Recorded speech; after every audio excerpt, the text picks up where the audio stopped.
La plupart des figurants font partie d'associations de passionnés, mais difficile de savoir qui se cache réellement derrière les uniformes. Vous avez toutes sortes d'individus, hein. Vous avez toutes les professions, hein.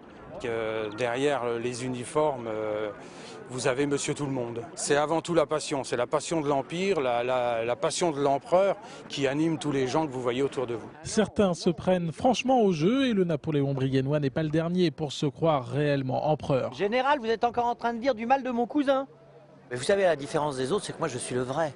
Donc c'est pour ça que j'ai pas de difficulté à être Napoléon. Derrière l'uniforme de Napoléon se cache en fait un avocat parisien, l'un des rares sosies agréés de l'empereur. C'est donc la passion qui anime ces personnages de retour en 1814. Pierre est retraité, les week-ends il devient chef de bataillon. Chacun sa passion, hein. Il y en a qui ont la passion du football, moi ça ne m'empêche pas d'aimer le football, ni la pêche à la ligne, ni les champignons.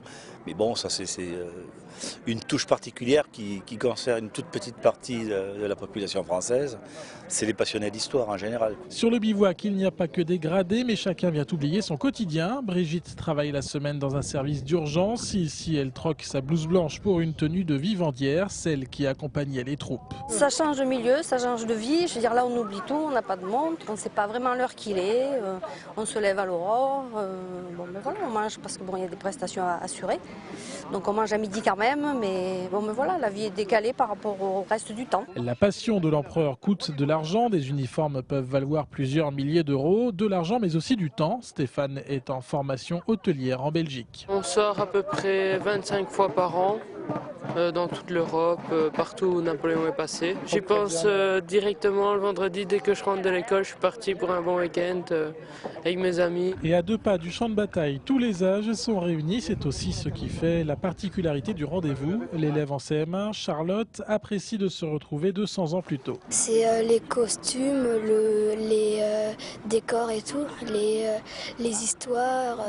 À cette époque-là, on ne se souciait pas trop de la politique, vraiment, on ne se souciait pas trop de tout ce qui était stress. Le stress ou les semaines surchargées, tout s'oublie le temps d'un week-end napoléonien. Les rencontres ont réuni en 2009 à Brienne-le-Château 427 reconstituteurs.